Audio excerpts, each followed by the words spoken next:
Hello बच्चों, क्या हाल चाल है। आप सभी को मेरा प्यार भरा नमस्कार। मैं सोनू शांतनु और आप सभी का स्वागत करता हूँ आपके अपने परिवार यस सर्वे गुरुकुल्स में। कैसे हैं आप सभी लोग। उम्मीद करता हूँ कि अच्छे होंगे, स्वस्थ होंगे और एकदम मस्त होंगे। तो बच्चों, आज हम लोग अध्याय 3 विद्युत विभव का लेक्चर नंबर 8 पढ़ेंगे, जिसमें आज का जो हमारा टॉपिक है दो बिंदु आवेशों के निकाय की विद्युत स्थितिज ऊर्जा। यानी कि जब दो बिंदु आवेश दिया रहेगा तो उसके कारण विद्युत स्थितिज ऊर्जा कैसे ज्ञात करेंगे, उसके लिए सूत्र की उत्पत्ति करेंगे। समझे? तो चलो स्टार्ट करते हैं। तो यहाँ देखो, सबसे पहले हम दो आवेश लेंगे। ठीक है, यहाँ देखो, एक आवेश Q1 लेते हैं और एक आवेश Q2, और इसके बीच की दूरी हम R मान लेते हैं।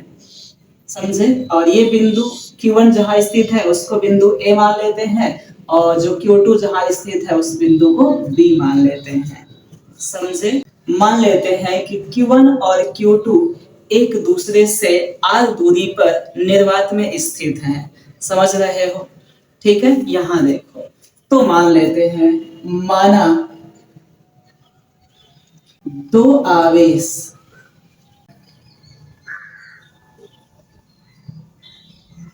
Q1 व Q2 निर्वात में एक दूसरे से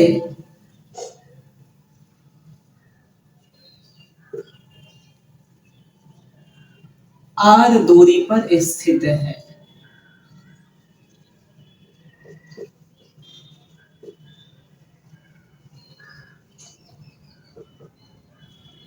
अब हम मान लेते हैं कि Q1 आवेश और Q2 आवेश प्रारंभ में अनंत पर हैं।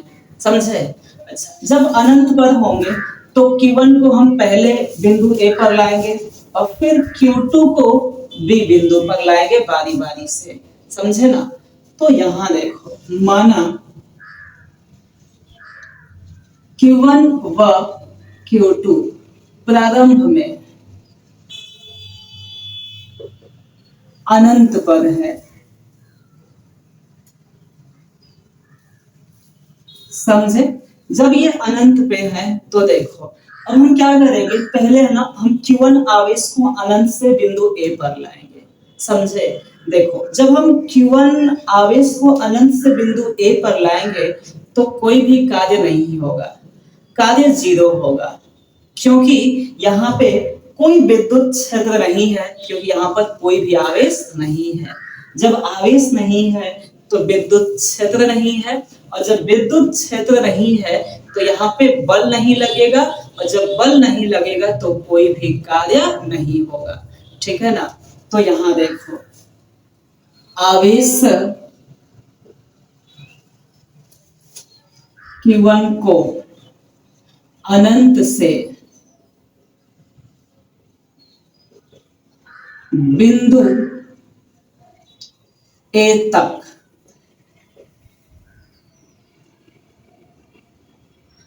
लाने में किया गया कार्य। अच्छा, हम इसको W1 मान लेते हैं, तो W1 बराबर 0 हो जाएगा। समझे? इसको हम समीकरण नंबर 1 मान लेते हैं। कोई दिक्कत है?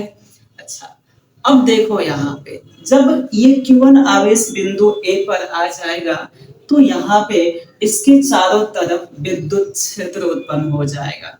ठीक है?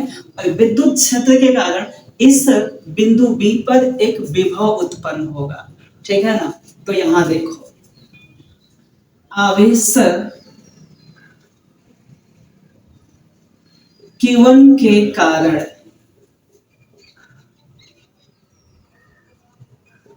बिंदु B पर उत्पन्न विद्युत विभव। यहां देखो, हमने क्या बताया कि जब ये Q1 आवेश ए बिंदु पर आ जाएगा तो इसके चारों तरफ विद्युत क्षेत्र उत्पन्न हो जाएगा और इसके कारण बिंदु बी पर एक विभव उत्पन्न होगा, और वो भी कौन सा आवेश के कारण? Q1 आवेश के कारण। तो हम इसको V1 मान लेते हैं। V1 बराबर, बिंदु आवेश के कारण विभव का फार्मूला होता है 1/4 पाई एप्सिलॉन नॉट Q/R होता है। तो यहाँ देखो V1 बराबर हो जाएगा 1/4 पाई एप्सिलॉन नॉट। Q1 के जगह पे Q1 हो जाएगा और R1 के जगह पे ये दूरी R मानी गई है, तो यहाँ हो जाएगा R। बात समझे? इसको हम समीकरण नंबर 2 मान लेते हैं। कोई डाउट है क्या? बताओ जल्दी से। ठीक है, अब देखो जब यहाँ पे विभव उत्पन्न हो गया तो जब हम दूसरे आवेश को लेकर आएंगे यानी Q2 आवेश को लेकर आएंगे तो कार्य करना पड़ेगा। ठीक है, क्या करना पड़ेगा? कार्य करना पड़ेगा। तो यहां देखोगे आवेश Q2 को अनंत से बिंदु B तक लाने में किया गया कार्य, इसको हम W2 मान लेते हैं। तो W2 बराबर क्या हो जाएगा बता सकते हो? W2 तो देखो कार्य बराबर होता है विभव गुणे आवेश, समझे? यानी विभव यहाँ पे कितना है? V1 है। तो देखो W2 बराबर V1 और क्या हो जाएगा? आवेश कितना है? Q2 है। ठीक है ना, Q2 है क्योंकि कौन सा आवेश को लाया जा रहा है? Q2 आवेश को लाया जा रहा है। इसको हम समीकरण नंबर 3 मान लेते हैं। अब हम समीकरण 2 और 3 को हल कर देते हैं समीकरण 2 व 3 से। तो देखो क्या करेंगे, इस V1 का मान उठा करके यहाँ रख देंगे तो ये क्या हो जाएगा? W2 बराबर V1 के जगह पे रख देते हैं 1/4 पाई एप्सिलॉन नॉट Q1/R, समझे? 1/4 पाई एप्सिलॉन नॉट Q1/R और Q2 ऐसे रहने देते हैं। ठीक है ना, ये हमारा हो जाएगा आवेश Q2 को अनंत से बिंदु B तक लाने में किया गया कार्य हो जाएगा, समझे? अच्छा, अब हम यहाँ पे कुल कार्य निकाल देते हैं। तो कुल कार्य कितना होगा? कुल कार्य बराबर कुल कार्य W बराबर W1 प्लस W2। ठीक है, अभी हम मान रख देते हैं W उतर गया, W1 के जगह पे हम 0 रख देते हैं और प्लस W2 के जगह पे रख देंगे 1/4 pi epsilon not Q1 Q2/R हो जाएगा, समझे? हमें पता है कि जो कार्य है वही स्थितिज ऊर्जा के रूप में संचित होती है। तो यहाँ पे देखो यही कार्य स्थितिज ऊर्जा के रूप में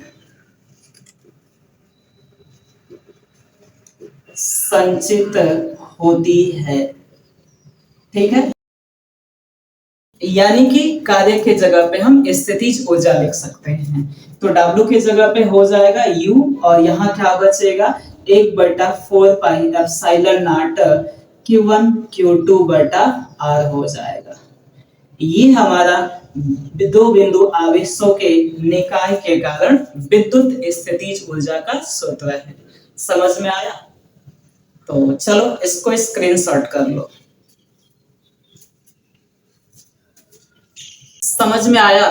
तो चलो आगे बढ़ते हैं। अब हमारा टॉपिक है 3 बिंदु आवेशों के निकाय की विद्युत स्थितिज ऊर्जा। यानी कि जब 3 बिंदु आवेश दिया रहेगा तो विद्युत स्थितिज ऊर्जा कैसे ज्ञात करेंगे, इसके लिए सूत्र की उत्पत्ति करेंगे।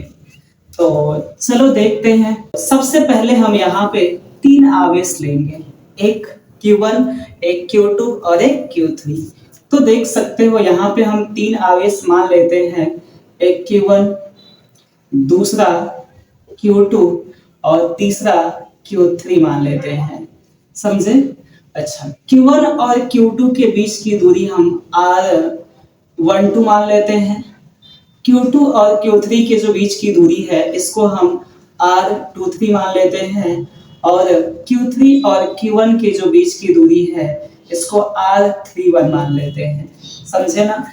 यानी कि दो क्रमागत आवेशों के जो बीच की दूरी क्रमशः R12, R23 और R31 है। समझे? अच्छा, तो चलो इतना लिख देते हैं। माना तीन बिंदु आवेश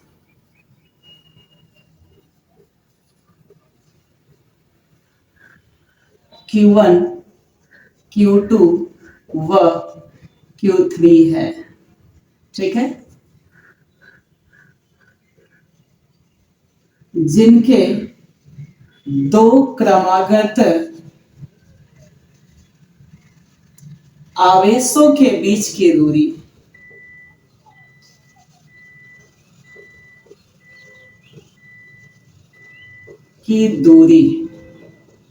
क्रमशः,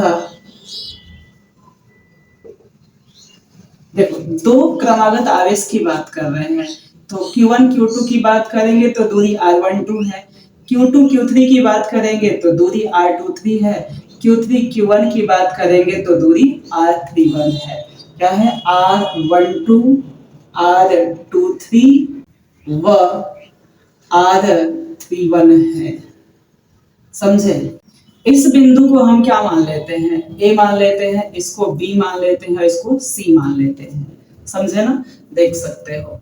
अच्छा, अब यहाँ पे हम बात करेंगे, मान लेते हैं कि जो आवेश है ना, तीनों आवेश जैसे Q1, Q2, Q3 ये प्रारंभ में अनंत पर है, क्योंकि अनंत पे होगा तभी तो इसको लाया गया होगा यहाँ पे ना। तो मान लेते हैं कि ये पहले कहाँ पर है? अनंत पर है, शुरुआत में ये अनंत पर है।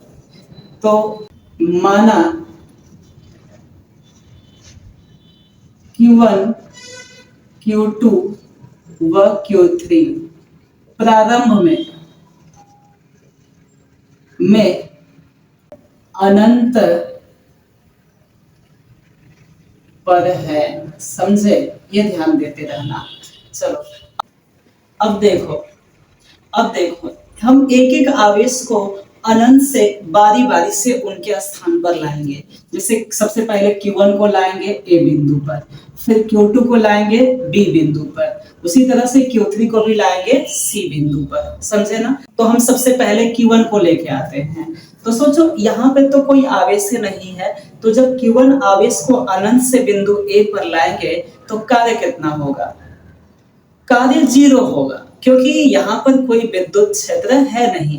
जब विद्युत क्षेत्र नहीं है तो बल नहीं लगेगा, और जब बल नहीं लगेगा तो कार्य भी नहीं होगा। तो यहाँ देख सकते हो आवेश Q1 को अनंत से बिंदु A पर लाने में किया गया कार्य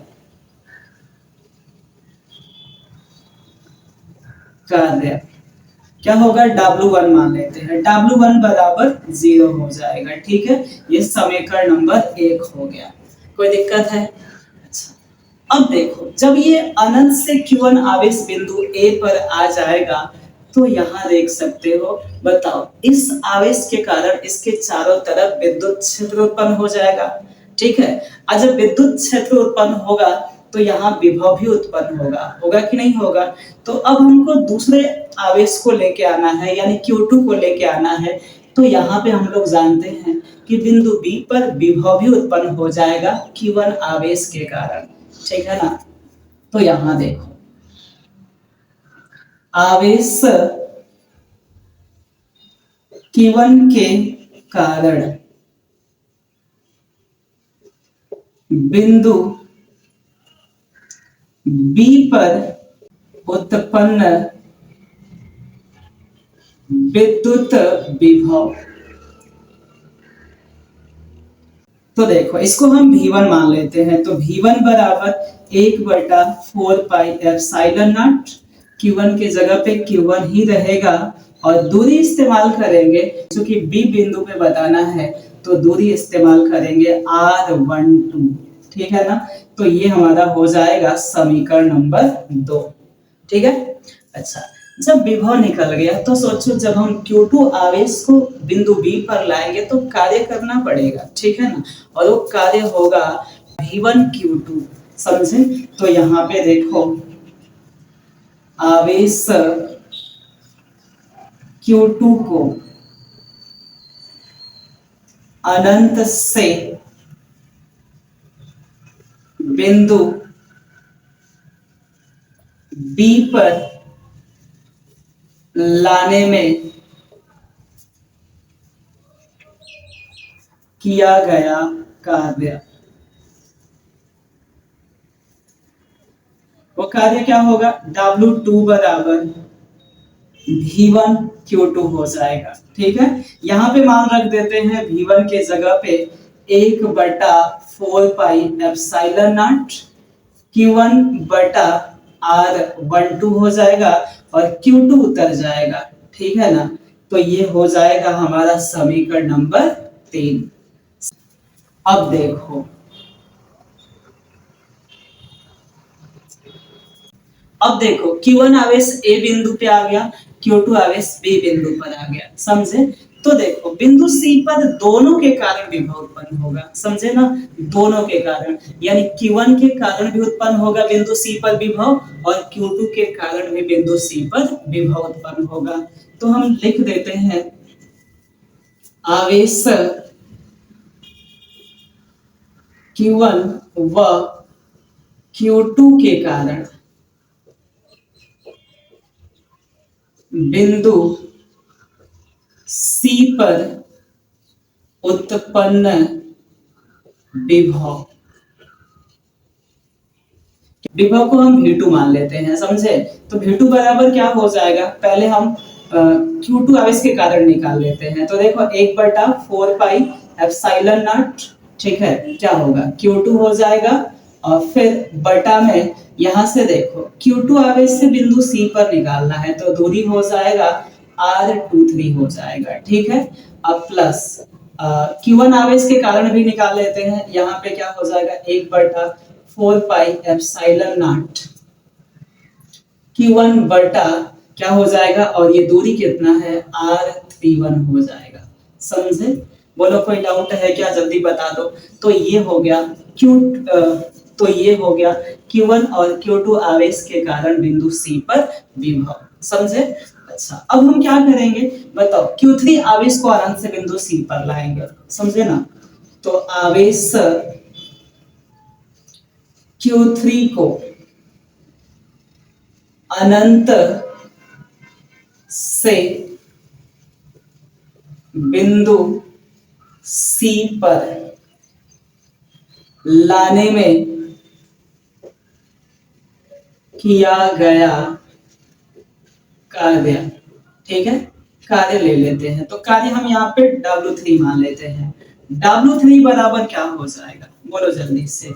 यहाँ पे देख सकते हो चूंकि हम आवेश ला रहे हैं Q3 को और विभव कितना माने हैं, V2 माने हैं, तो ये हो जाएगा V2 Q3 हो जाएगा, हो जाएगा। अच्छा, अब V2 का मान उठा के रख देते हैं, तो W3 बराबर V2 के जगह पे रख देते हैं 1/4 पाई एप्सिलॉन नॉट Q2 बटा R23 plus 1/4 pi epsilon not Q1 बटा R31, ठीक है ना। और यहाँ पे ध्यान देना, और लास्ट में क्या बचा है Q3 है तो यहाँ Q3 लगा देते हैं। कोई डाउट है, जल्दी बता दो, नहीं ना। अच्छा, चलो अब इसको हल करते हैं, ठीक है ना।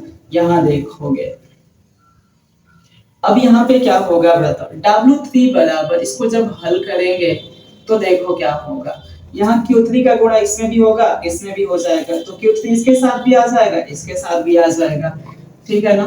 तो यहाँ पे देख सकते हो चूंकि देखो यहाँ पे दोनों में 1/4 पाई एप्सिलॉन नॉट कॉमन दिख रहा है तो हम कॉमन कर लेते हैं 1/4 पाई एप्सिलॉन नॉट, समझे। अच्छा, अब क्या करें बताओ। यहाँ पे जब गुणा करेंगे Q3 का तो हो जाएगा Q2 Q3 बटा में R23 हो जाएगा, प्लस जब यहाँ गुणा करेंगे तो हो जाएगा Q3 Q1 बटा में R31 हो जाएगा। समझे? तो ये हो गया Q3 आवेश को लाने में किया गया कार्य। समझे? इसको हम समीकरण नंबर 4 मान लेते हैं। ठीक है, कोई दिक्कत है? अच्छा, अब देखो, अब हम कुल कार्य निकालेंगे। कुल कार्य निकालने का मतलब Q1 के कारण, Q2 के कारण, Q3 के कारण जो कार्य निकाले हैं उन सबको हम जोड़ देंगे। समझे? और हम लोग ये जानते हैं कि जो कुल कार्य होगा वही स्थितिज ऊर्जा के रूप में संचित हो जाएगा। ठीक है ना? तो इसका मतलब हम ये कह सकते हैं कुल विद्युत स्थितिज ऊर्जा बराबर हो जाएगा U बराबर W1 plus W2 plus W3 हो जाएगा। ठीक है ना? तो यहाँ देखो, कुल विद्युत स्थितिज ऊर्जा निकालते हैं। यहाँ देखो तो क्या होगा बताओ। U बराबर W1 plus W2 plus W3 हो जाएगा। हो जाएगा। अब देखो यहाँ पे मान रख देते हैं तो U के जगह पे तो U हो जाएगा, W1 के जगह पे रख देंगे 0। समझे? तो ये 0 प्लस W2 का मान देख सकते हो इतना आया है और W3 का मान इतना है। चूंकि दोनों में 1/4 पाई एप्सिलॉन नॉट कॉमन है तो हम यहाँ पे 1/4 पाई एप्सिलॉन नॉट कॉमन कर लेते हैं। तो यहाँ क्या बचेगा बताओ। यहाँ बचेगा Q1 Q2 बटा R12, यहाँ बचेगा Q2 Q3 बटा R23 और यहाँ बचेगा Q3 Q1 बटा R31 बचेगा। समझे? कोई डाउट है? अच्छा, 0 को जोड़ने से कोई फर्क नहीं होगा तो यहाँ पे U बराबर हो जाएगा 1/4 pi epsilon not Q1 Q2 बटा R12 Q2 Q3 बटा R23 Q3 Q1 बटा R31 हो जाएगा। ठीक है, ये हमारा हो जाएगा 3 आवेशों के निकाय के कारण विद्युत स्थितिज ऊर्जा। समझे? बोलो कोई दिक्कत है? समझ में आया? ठीक है। देखो, आवेश कितना हो भी दिया रहे, चाहे 3 दिया रहे, चाहे 4 दिया रहे, चाहे 10 आवेश दिया रहे, बस इतना ध्यान रखना 2-2 आवेश लेना है और 2-2 आवेश के कारण विद्युत स्थितिज ऊर्जा निकाल लेना है और सबको लास्ट में जोड़ देना है, जो वही हमारा कुल विद्युत स्थितिज ऊर्जा हो जाएगा। समझे ना? ध्यान रखना सब लोग। ठीक है, तो चलो इसको स्क्रीनशॉट कर लो।